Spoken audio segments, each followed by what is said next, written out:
Morning to all of my students. আজকে নাটকের ওপর কিছু আলোচনা করতে চলেছি বাংলা সাহিত্যের ইতিহাস থেকে। যেমন নাটক সংস্কৃত সাহিত্যের অভিজাত অথচ লোকপ্রিয় এক শিল্পরূপ, কিন্তু শুধু সেই পথ ধরে বাংলা সাহিত্যে নাট্যচর্চার উদ্ভব ও বিকাশ ঘটেনি। আসলে বাংলা ভাষার মতোই বাংলা নাটক মিশ্র প্রকৃতির হয়ে থাকে। সংস্কৃত অনুবাদ নাটক, দেশীয় যাত্রাপালা, পাশ্চাত্য ড্রামার সমবেত উপকরণে পুষ্ট। বিভিন্ন সময়ে ভিন্ন ভিন্ন নাট্যকারের প্রবণতা, জনরুচির মুখরক্ষা এবং নান্দনিক নিষ্ঠায় বাংলা নাটক পেয়েছে কায়া ও কান্তি। এখানে তাই বিদ্যোৎসাহিনী পাথুরিয়াঘাটা, বেলগাছিয়া, ঠাকুরবাড়ির রাজা জমিদার বা অভিজাত শ্রেণীর প্রতিষ্ঠিত মঞ্চে নাট্যাভিনয়ের প্রচেষ্টা দেখা গিয়েছিল। যেমন দেখা গিয়েছিল তেমনই ছিল বাংলার দেশজ নাট্যরীতি, যাত্রাপালার বহুল প্রচলন। আচ্ছা, যেমন এখানে গোবিন্দ অধিকারী, কৃষ্ণকমল গোস্বামী, শিশুরাম অধিকারী, গোপাল উড়িয়া, মধুসূদন কিন্নর বা মতিলাল রায়, নীলকণ্ঠ মুখোপাধ্যায় প্রমুখ যাত্রাপালাকারদের সুখ্যাতি অর্জন তারা সেই সময়ে করেছিলেন। আবার পঞ্চাঙ্গ নাট্যরীতিতে কখনো অপেরা ধর্মীর গীতাভিনয়ের আকারে জনমন হরণ করেছিল। বস্তুত এই গীতাভিনয় ছিল একরকম যাত্রারই নব্য রূপান্তর। সংবাদ প্রভাকর পত্রিকায় লেখা হয়েছিল, রঙ্গভূমি করিয়া নাটকের অভিনয় করা অধিক ব্যয়সাধ্য বিবেচনায় কলিকাতার কয়েকজন শিক্ষিত যুবক সামান্যত তৎপ্রণালীতে গীতাভিনয় প্রদর্শন করিতে আরম্ভ করিয়াছে। 1865 খ্রিস্টাব্দে গীতাভিনয়ের আদর্শে অন্নদাপ্রসাদ বন্দ্যোপাধ্যায় লিখেছিলেন শকুন্তলা গীতাভিনয়, যা পুস্তকাকারে প্রকাশিত হইবার পূর্বে 1864 সনে একাধিকবার অভিনীত হয়। যাই হোক, এখানে মঞ্চস্থ বাংলা নাটকের সূচনা হয়েছিল বিদেশি উদ্যোগে। হেরাসিম স্তেপানোভিচ লেবেডভ নামে এক রুশ পর্যটক কলকাতার ডোমতলা অঞ্চলে বেঙ্গলি থিয়েটার নামে এক মঞ্চ স্থাপন করেন। তিনি তার ভাষা শিক্ষক গোলকনাথ দাসকে দিয়ে দ্য ডিসগুইজ এবং love is the best doctor Moliere লেখা এল অ্যামোর মেডিসিনের ইংরেজি রূপান্তর হয়েছিল love is the best doctor, এই দুটো নাটকের বাংলা অনুবাদ করেছিলেন। এর মধ্যে প্রথমটি ছিল 1795 খ্রিস্টাব্দের 17 নভেম্বর ছদ্মবেশ বা কাল্পনিক সংবদল নামে বঙ্গীয় নটনটীদের দ্বারা ওই মঞ্চে অভিনীত, এবং তারপরে আরও পরে ইংরেজি থিয়েটারের আদর্শে প্রতিষ্ঠিত হয়েছিল প্রসন্নকুমার ঠাকুরের হিন্দু থিয়েটার, ইংরেজি শিক্ষিত দেশীয় যুবকদের প্রতিষ্ঠিত দি ওরিয়েন্টাল থিয়েটার, শ্যামবাজারে নবীনচন্দ্র বসুর নাট্যশালা প্রভৃতি। এছাড়া শকুন্তলা নাটকের মঞ্চায়নের ভিতর দিয়ে এই ধারা সূত্রপাত হয়েছিল। নাট্যশালা শকুন্তলা একে একে দেখা যায় দেওয়ান শান্তিরাম সিংহের পপৌত্র, কালী প্রসন্ন সিংহের বিদ্যোৎসাহিনী মঞ্চ 1857, পাইকপাড়ার রাজা ঈশ্বরচন্দ্র সিংহের বেলগাছিয়া মঞ্চ 1858, পাথুরিয়াঘাটার মহারাজা যতীন্দ্রমোহন ও তদীয় ভ্রাতা সৌরীন্দ্রমোহন ঠাকুরের পাথুরিয়াঘাটা মঞ্চ 1859 এবং পাথুরিয়াঘাটা বঙ্গনাট্যালয় 1860।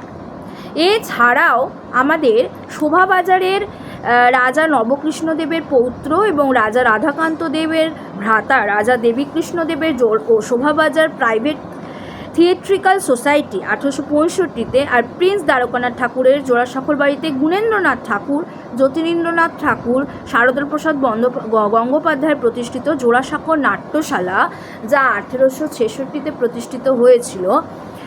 এই যে এইখানে এতগুলো নাটক মঞ্চস্থ হওয়ার নাটক মঞ্চস্থ হতো। জোড়াসাঁকো নাট্যশালায় নাটক হতো, এছাড়াও বেলগাছিয়া মঞ্চতে হতো, পাটুরিয়াঘাটা মঞ্চতে হতো। তো নাটক রচনার কয়েকটা পর্ব ছিল। প্রথমত এখানে প্রথম পর্ব, যা হলো যাত্রা গান বা পালা গানের মধ্যযুগীয় মায়াজাল ছিন্ন করে পাশ্চাত্য সংস্কৃতি ও ইংরেজি নাটকের প্রভাবে বাংলা নাটকে আধুনিকতার সূচনা হয়। এই সূচনার সময় ঊনবিংশ শতকের মধ্যকাল। এছাড়াও অর্থাৎ 1850-এর ঠিক পরে এই সময় প্রকাশিত হয় প্রথম মৌলিক নাটক তারাচরণ শিকদারের ভদ্রার্জুন 1852, ঋষিগুপ্তের কীর্তিবিলাস 1852। প্রথমটি মহাভারতের সুভদ্রা ও অর্জুনের কাহিনী নিয়ে রচিত হয়েছিল, ভদ্রার্জুন, সুভদ্রা আর অর্জুনের কাহিনী।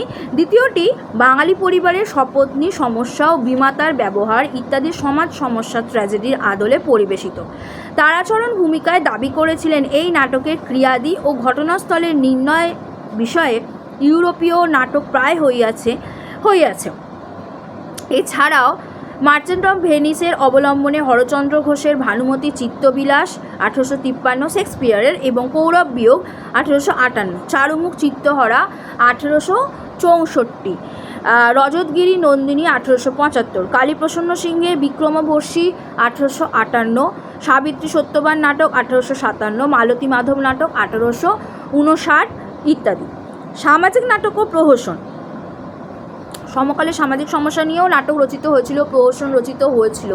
তার মধ্যে কালীপ্রসন্ন সিংহের বাবু নাটক 1853 এবং উমেশচন্দ্র মিত্রের বিধবা বিবাহ নাটক 1856 খ্রিস্টাব্দে, উমাচরণ চট্টোপাধ্যায়ের বিধবা দাহ 1856, রাধামাধব মিত্রের বিধবা মনোরঞ্জন নাটক 1856, যদুগোপাল চট্টোপাধ্যায়ের চপলা চিত্ত চাপল্য 1857, তারকচন্দ্র চূড়ামণির সপত্নী নাটক 1858, নারায়ণ চট্টরাজের কলিকৌতুক নাটক 1858, সিমুয়েল পীরবক্সের বিধবা বিরহ নাটক 1860, শ্যামাচরণ শ্রীমানীর বালোদ্দাহ নাটক 1860।